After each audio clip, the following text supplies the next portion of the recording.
28장 1절에서 10절까지 말씀 가운데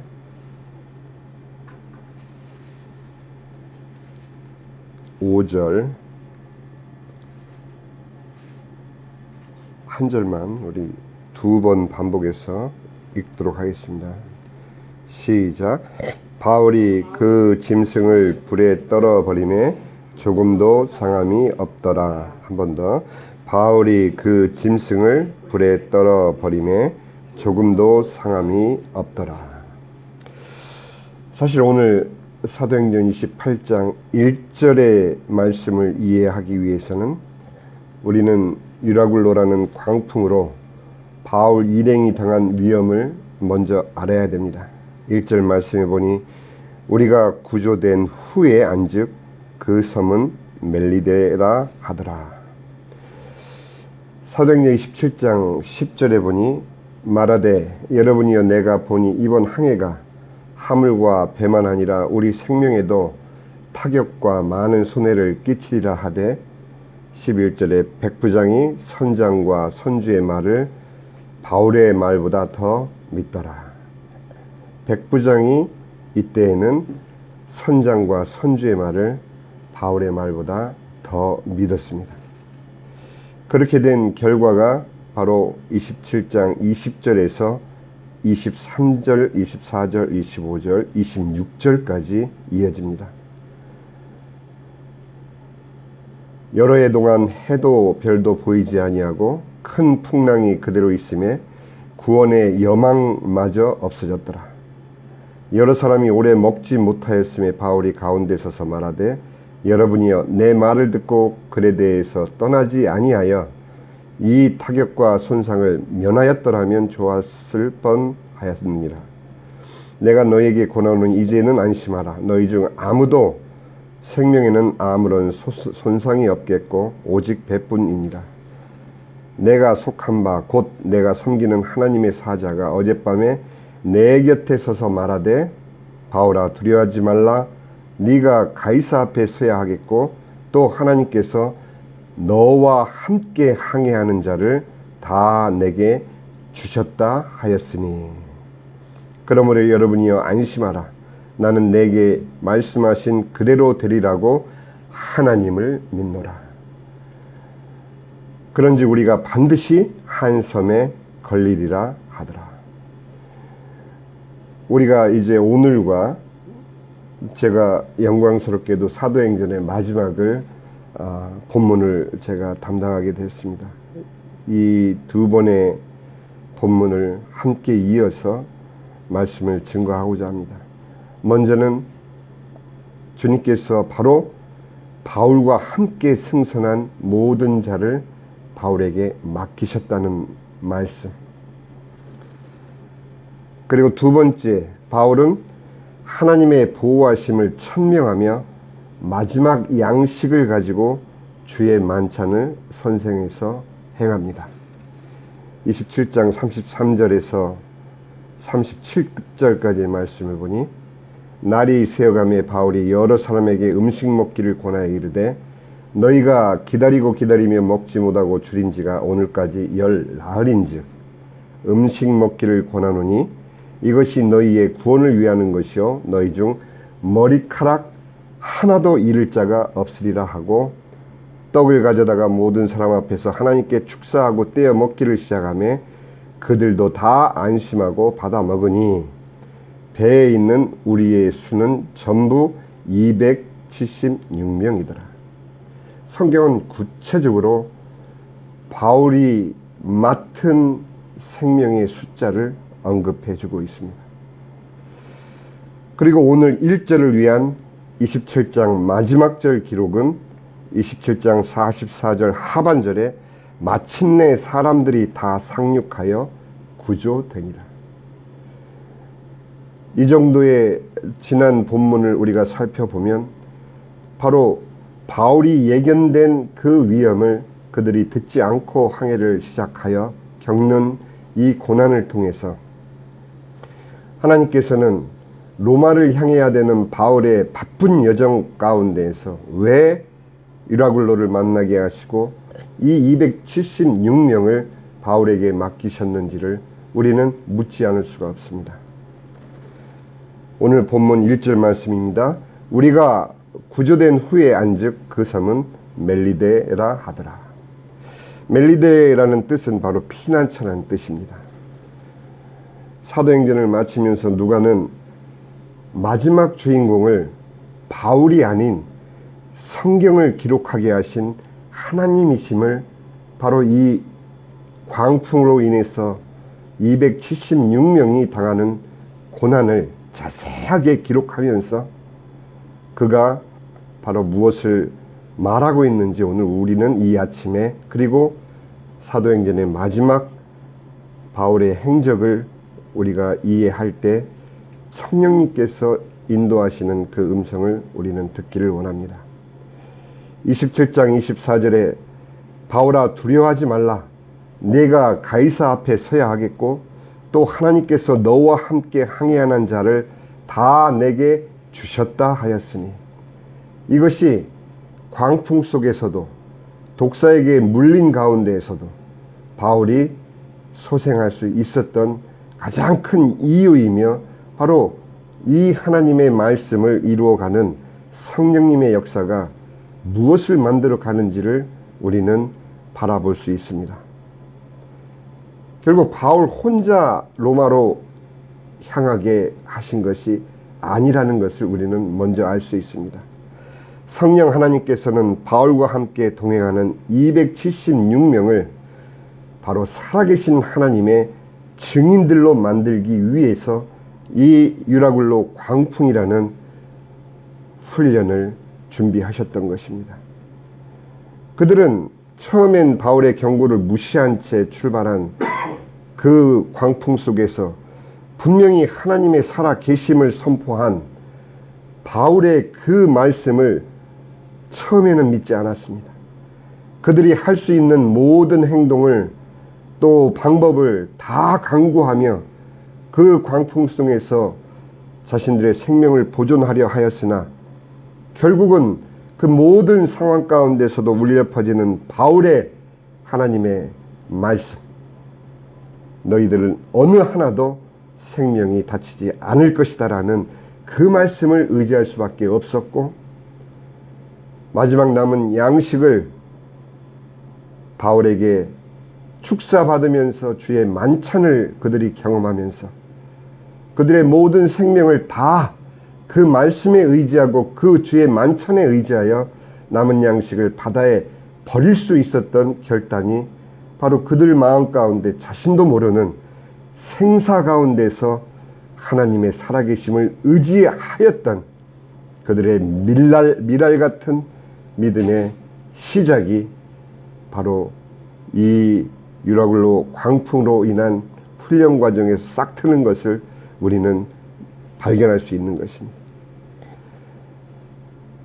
그 믿음으로 바울의 그 증거를 믿을 수밖에 없는 그 믿음, 하나님 반드시 하나님께서 그들의 생명을 보호하신다라는 바울의 그 증거를 백부장이 믿었고, 또 바울과 함께 승선했던 죄수들이 믿었고, 또 그 배에 있었던 모든 276명이 믿을 수밖에 없었던 그 광풍이 바로 그들에게는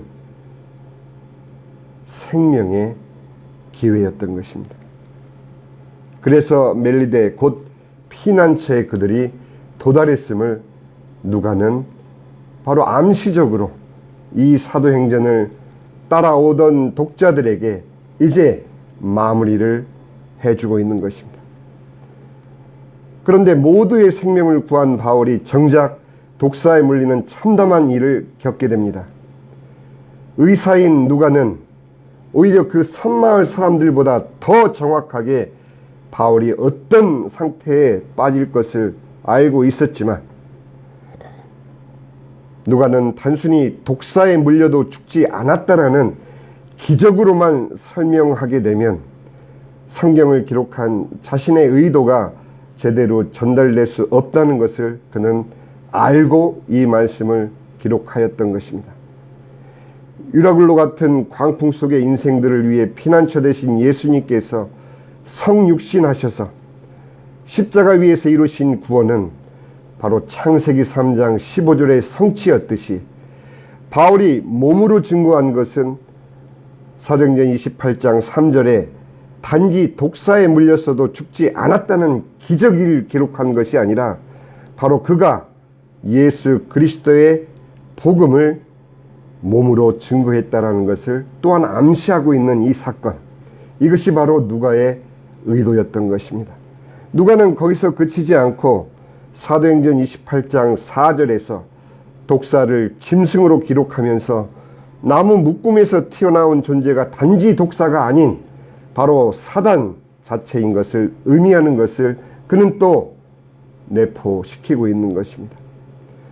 복음이 선포되는 곳에는 반드시 사단의 머리가 깨어지는 역사와 그 사단이 독사처럼 복음 전도자들을 물어 죽일 수 있다고 공격하지만 결국은 불 속에 떨궈져 불타버리는 종말을 맞이할 수밖에 없음을 누가는 마치 계시록의 예고편처럼 같은 성령님에 의해서 이 사건을 기록한 것입니다.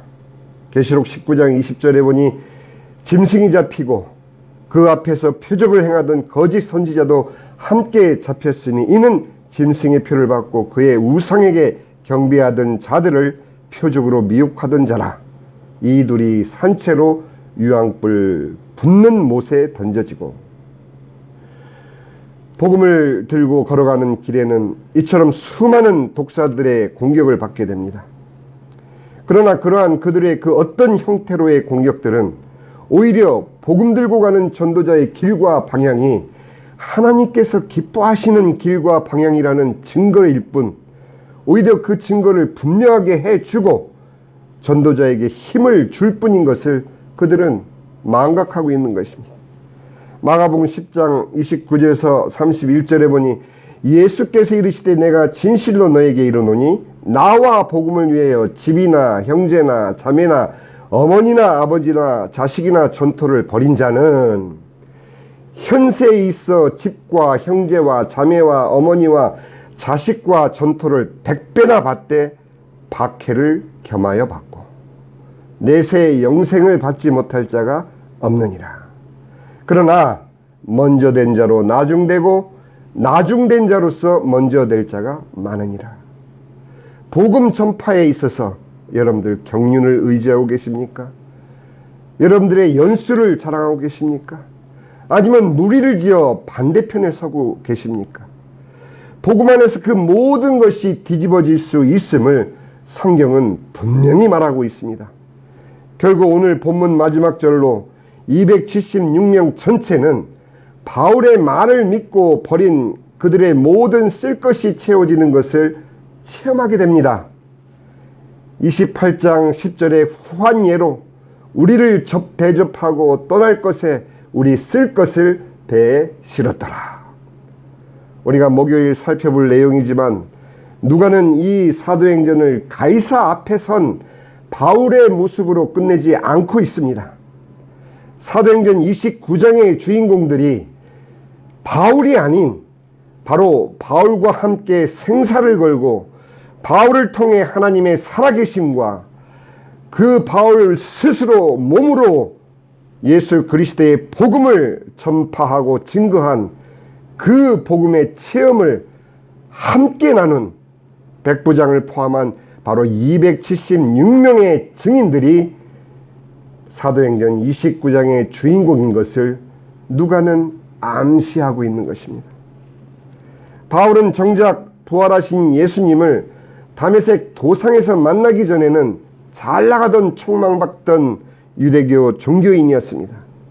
그러나 그 후 복음 전도자로서의 바울은 유대인으로부터는 살해 위협과 핍박과 공격을 받고 오히려 한 형제인 예루살렘 교회의 지도자들로부터는 시기와 견제를 받고 오히려 쫓기고 송사당하는 죄인의 모습으로 일관된 것을 우리는 사도행전에서 볼 수 있습니다.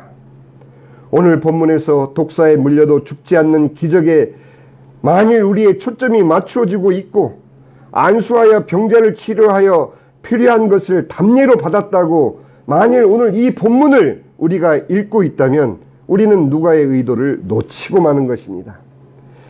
예수의 복음은 우리를 살렸고 나를 살렸고 그렇게 살아난 우리는 바울과 함께 승선했던 276명 중에 하나가 되어 바울이 하는 일을 우리도 마땅히 하고 있는지를 오늘 이 새벽에 스스로 물어야 할 것입니다. 사도행전 28장 31절 마지막 절은 하나님의 나라를 전파하며 주 예수 그리스도에 관한 모든 것을 담대하게 거침없이 가르치더라. 바울만이 행한 사역이겠습니까? 그들 눈앞에서 목숨을 건 체험을 통해 복음을 체험하고 하나님 살아계심을 증거받은 276명의 삶은 성경에 나오지 않습니다. 그러나 왜 누가는 사도행전의 마지막을 이렇게 마무리하고 있을까요? 주인공이 바로 바울이 아닌 하나님께서 직접 바울과 함께 승선시킨 죄인들. 마가복음에 분명히 예수님은 내가 이 땅에 온 것은 죄인을 불러 회개케 하기 위해서, 죄인을 불러 구원하기 위해서 왔노라 하신 주님의 그 말씀이 바로 이 사도행전 마지막을 276명을 통해서 성취하고 있음을 우리는 오늘 놓쳐서는 안 될 것입니다. 이제 기도하겠습니다. 세 가지만 우리 자신에게 물으며 기도하기를 바랍니다. 첫째는 내가 복음을 들고 올바른 방향으로 가고 있다는 것을 어떻게 확인받고 있습니까? 과연 나에게 복음 때문에 받는 핍박과 반대와 모함과 시기가 존재합니까? 그런 것 없이 내가 안온한 가운데 또 하나의 훈련을 더했다면 우리는 우리의 방향을 점검해야 될 것입니다. 바울과 함께 두 번째는 바울과 함께 승선했던 그 276명의 증인들의 과연 내가 포함되어 있는지를 오늘 이 새벽에 묻기를 바랍니다. 과연 포함되어 있는지, 과연 내 생애를 통해서 바울이 선포한 살아계신 하나님을 내가 믿으며 내 양식의 마지막을 주님께 바칠지라도 이 땅에서 내가 믿음을 보았는지. 세 번째는 우리가 전하고자 하는 전도는 참으로 복음으로 생명을 살리려는 순전한 전도인가? 아니면 나의 목적을 위한 수단이 여전히 되고 있는가? 이제 우리가 목요일날 전도를 나섭니다.